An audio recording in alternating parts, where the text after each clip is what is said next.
So I'm the type of crafter who hyperfixates for several months on one craft, then pauses, then picks it back up again a couple months later as if no time has passed. So I have a lot of craft supplies, but what I did not have yet was anything related to embroidery. So guess what craft I decided I wanted to take up?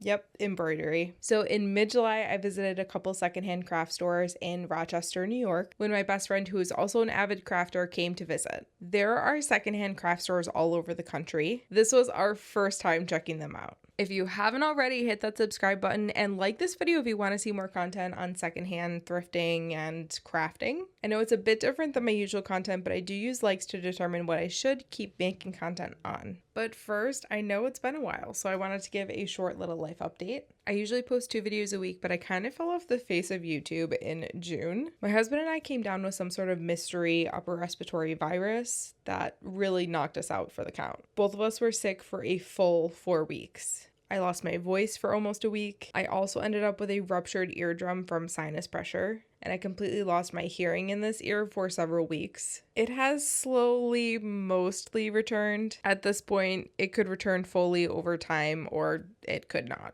And that's what my hearing would be stuck at. After a mega dose of steroids in July, my hearing in this ear went from 0% to between like 80 to 90%. And my hearing tests have showed significant improvement. My word recognition is back to 100%, which is really important because that's what you use day to day. I'm just showing some hearing loss in pitches still. The hearing test also showed that I have hearing loss in my right ear, which don't know if it's from the virus or if it's something that I've always had. So I have some tests scheduled later this month just to make sure there's nothing wacky going on. But I am finally back to feeling like I can function again. I thrive on a routine, and we've been knocked off of our routine since June. And then mid-July, when we were starting to feel better and starting to get back into some sort of normal routine, my best friend came to stay with us for 5 days, and then we immediately went to Florida for 5 days. So then it took a few days to settle back in, and you blink an eye and now it's mid-August. So here we are. So we're settling back into our summer routine. My husband is a teacher, so he's off for the rest of the month. And there's no 6 a.m. wake up right now. We're sleeping in a little bit later, taking our mornings a bit more slow, staying up a little bit later. By the time I get used to this routine, it's going to be September, and then we'll be back with the 6 a.m. alarm.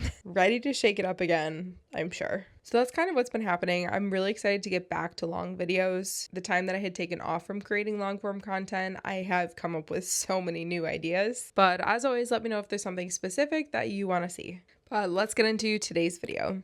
The US generates 268 million tons of waste annually, with 140 million of those tons ending up in landfills. Now, crafting statistics are very limited because most of that waste is just lumped into textile stats, paper, or household waste categories. I think it's reasonable to say, though, that a significant portion of fabric scraps like remnants, yarn cutoffs, paper bits, tangled threads, broken storage containers, broken needles and hooks, empty bobbins, I could go on. I would bet a lot of that ends up in the trash. And I'm sure perfectly good supplies also end up in the trash too. If you're a crafter, I'm sure you can relate to starting a craft, trying it out, deciding that it's just not for you, and getting rid of the supplies. So what should you do with it? Donate it to a secondhand craft store. These secondhand craft stores are like treasure chests for crafters. They take leftover supplies, the fabric you swore you'd use, the paints you actually only opened and used once, the beads you bought when you had some inspiration, and they give all of these items a second life, a second chance. Secondhand craft stores keep items out of the landfills, but it also makes crafting more accessible and affordable for everyone. So if you want to test out a craft before you just go and buy a bunch of supplies, or if you're a seasoned crafter hunting for the perfect button, these stores help ensure that nothing goes to waste. Our first stop in the Rochester area was a little tiny storefront called Crafting for Good, and it's in North Chile. It was honestly a dream. These video clips make it look tinier than it was, and to be fair, it was a really tiny storefront, but it was so well organized. There were so many different supplies packed into every little area. There were so many different kinds of fabric, every single color embroidery thread that you could ever need. So many different sizes of knitting needles, crochet hooks, and the big shocker, We got more supplies than what we probably needed, but that's okay. They also had a puzzle swap, which is brilliant for people who like to do puzzles but don't like to display them. We had such a good time searching through every single drawer and every single bin. I tried to stick to my thrifting list, but inevitably we both ended up with full baskets and a million ideas for new crafts. My entire bag of supplies was only around $50. And I bet if I bought all of that at a place like Michael's or Amazon, it would have been over $100. The coolest thing about this little storefront is that since 2022, they've donated $97,000 of their profits to fund food and clean water. They've donated to the Ugandan Water Project, Water for South Sudan, Hurricane Ian Relief, Food Link, Dig Deep, and the World Central Kitchen. So basically, shopping for secondhand craft supplies not only helps your wallet and the planet, but it's helping people locally, nationally, and globally. They're expecting to hit the $100,000 mark by the end of the year, which is absolutely incredible. So if you need justification to shop for craft supplies, that's your justification. Our second stop was a little place called Craft Bits and Pieces in Fairport Village Landing.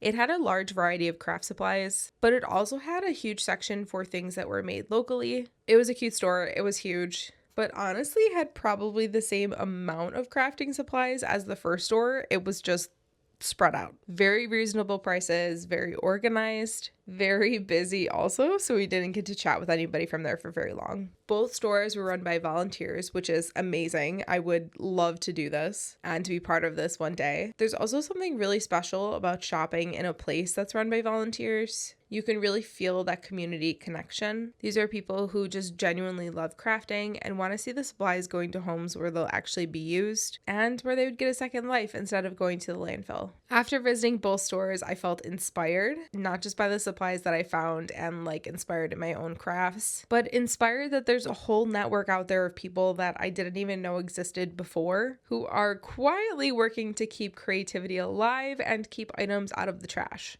So if you have a stash of craft supplies that you're not using, or you're looking for your new craft and needing supplies that aren't going to cost an arm and a leg, go to a secondhand craft store near you. I really wish that I lived closer than an hour away from both of these locations. Otherwise, I would be there very frequently. Maybe it's a good thing I don't live close.